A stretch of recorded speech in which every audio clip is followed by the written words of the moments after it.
This week's topic comes from Jen, who wanted to know how to shift from feeling shame to finding belonging. Today, I'm going to focus on a time when I felt less shame. Tomorrow, I'm going to focus on a time where I felt shame and found belonging. Wednesday, I'll talk about a time I knew I belonged. Thursday, we'll meditate. And Friday, I'll wrap it up in the Friday ditty or the fridity, where I get a little poetic and a little nerdy.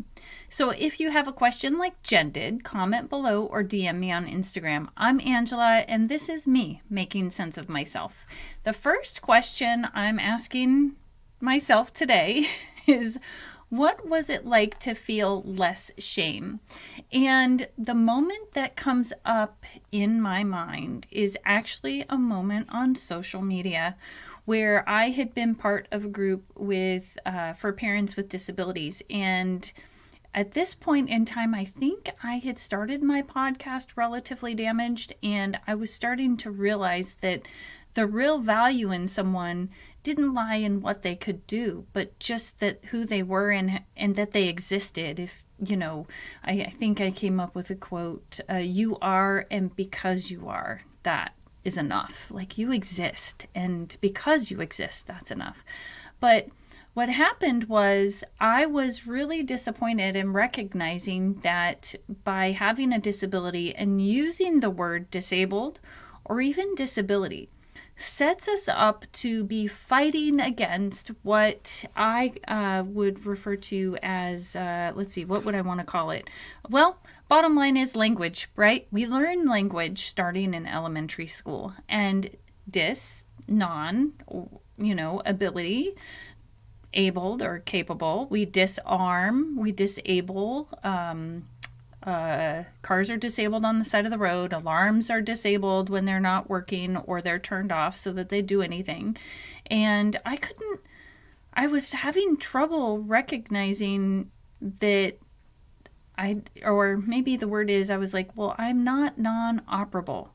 And so in this moment, I thought, you know what, maybe we need a new word. Maybe we need differently abled. But I really like Tiffany, I think it's Tiffany Wu, who has diversability. I love that word. But I had posted in this group and people got mad. And what I didn't think about was the identity required for those of us with disabilities in order to get help. We actually literally have to check boxes that say, hey, I'm disabled. The problem is that in this group, there were people that were putting me down and getting evidence, and they were like ganging up on me to a point where it was like, wow, no one ever asked, hey, how come you think we need to change this?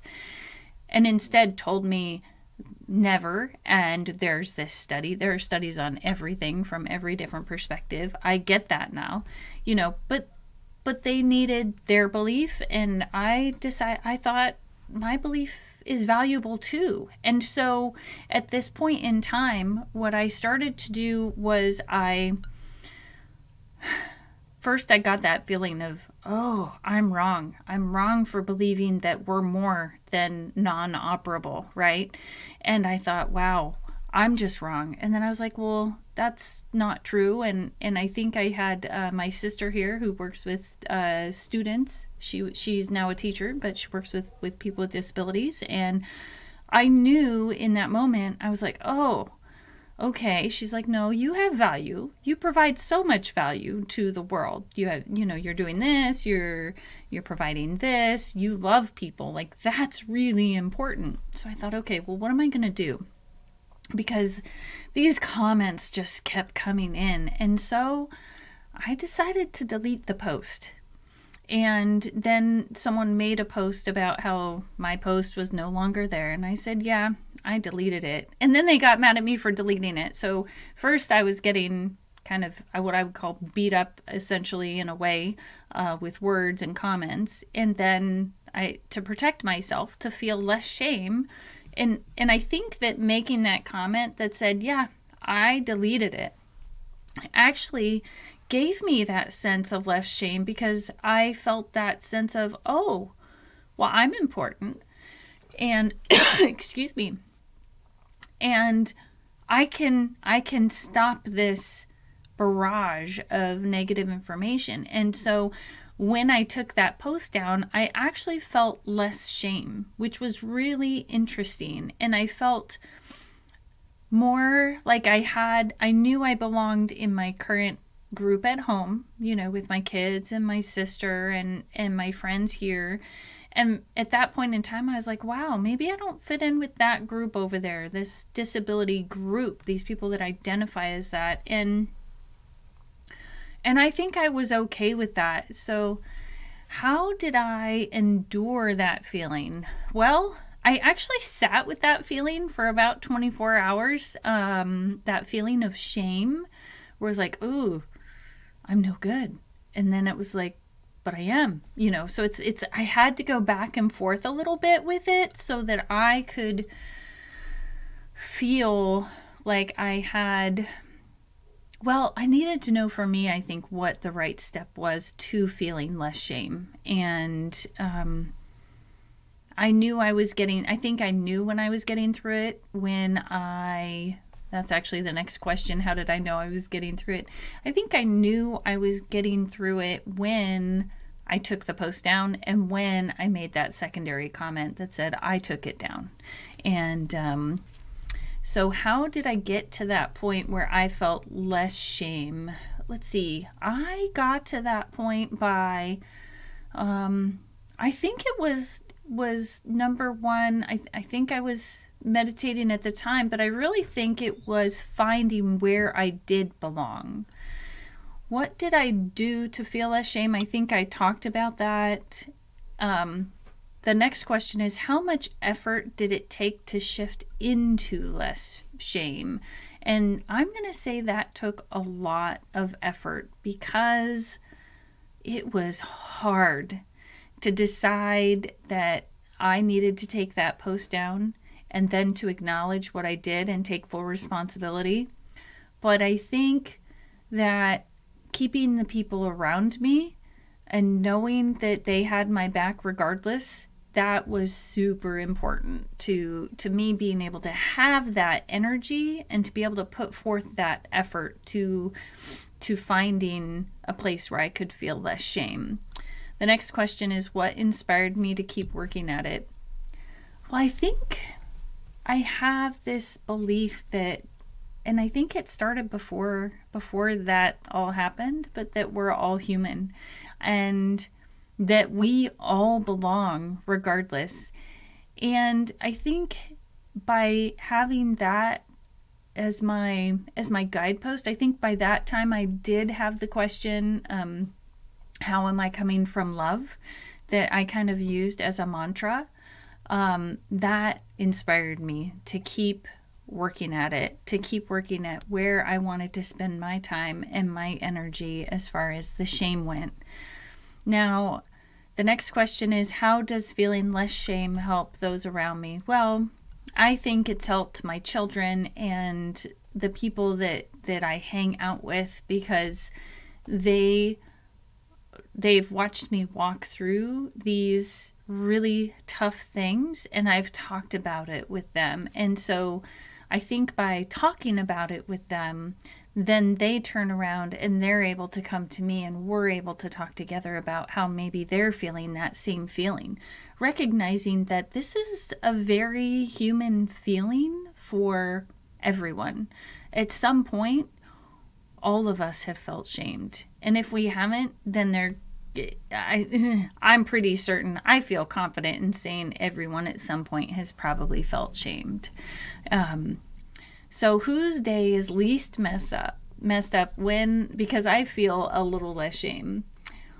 Well, it's funny because I was just recently talking to someone and they're like, I couldn't do what you do. I couldn't get on, on camera and talk about these things. And so I'm going to say like the people that I'm willing to just like, here I am, this is what you get. Like those people get to have better days because then when they're around me, they also get to be like, well, here I am. Love me or not, like you got me. So I think, but how do I know their day is better? Well, I'm a nicer person, and I know their day is better because we connect more, and we connect on that deeper level where we're able to talk about the really good things and the really tough things. And so what did I see to know that me feeling less shame made their day better? I see them connecting with me, and I see them connecting with other people, and I see them just being themselves in environments where maybe they could, like maybe I used to be stressed, or I would think that I needed to do something, and they just come in and they're just like, here I am. Love me or leave me. It's okay with me.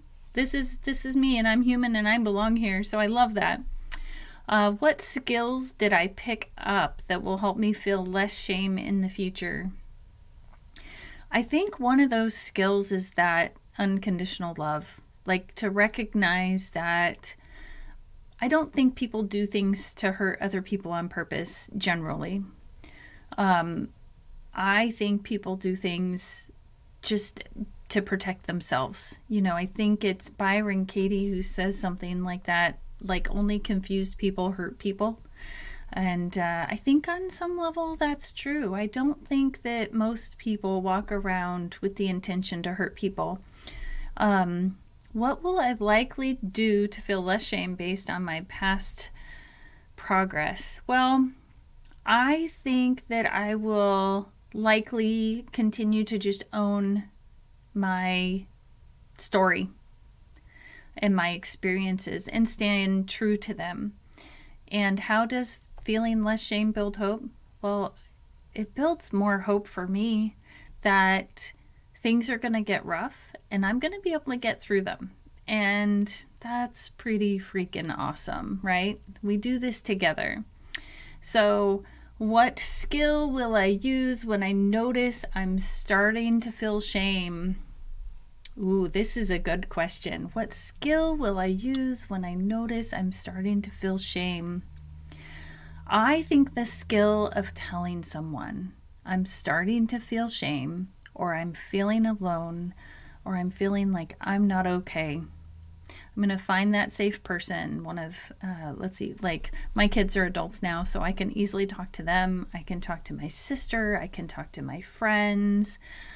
I think that's the best skill. And that is a skill, reaching out to connect with people when I'm in the crevice. That's hard. That's really hard. And hey, maybe I'll tell you guys. Well, I don't know. That might take me a little bit. I'm going to have to feel a little bit more comfortable on my show. I've got to get to know you guys a little bit more. But yeah, so thanks for coming. I'll see you tomorrow when I talk about moving from shame to belonging, when I started to recognize that. And then Wednesday, I'll be talking about when I knew I belonged. Thursday will be the meditation, and then Friday will be the fridity, where I get nerdy and poetic, so feel free to come on over and share your thoughts. I'm Angela, and this is me making sense of myself.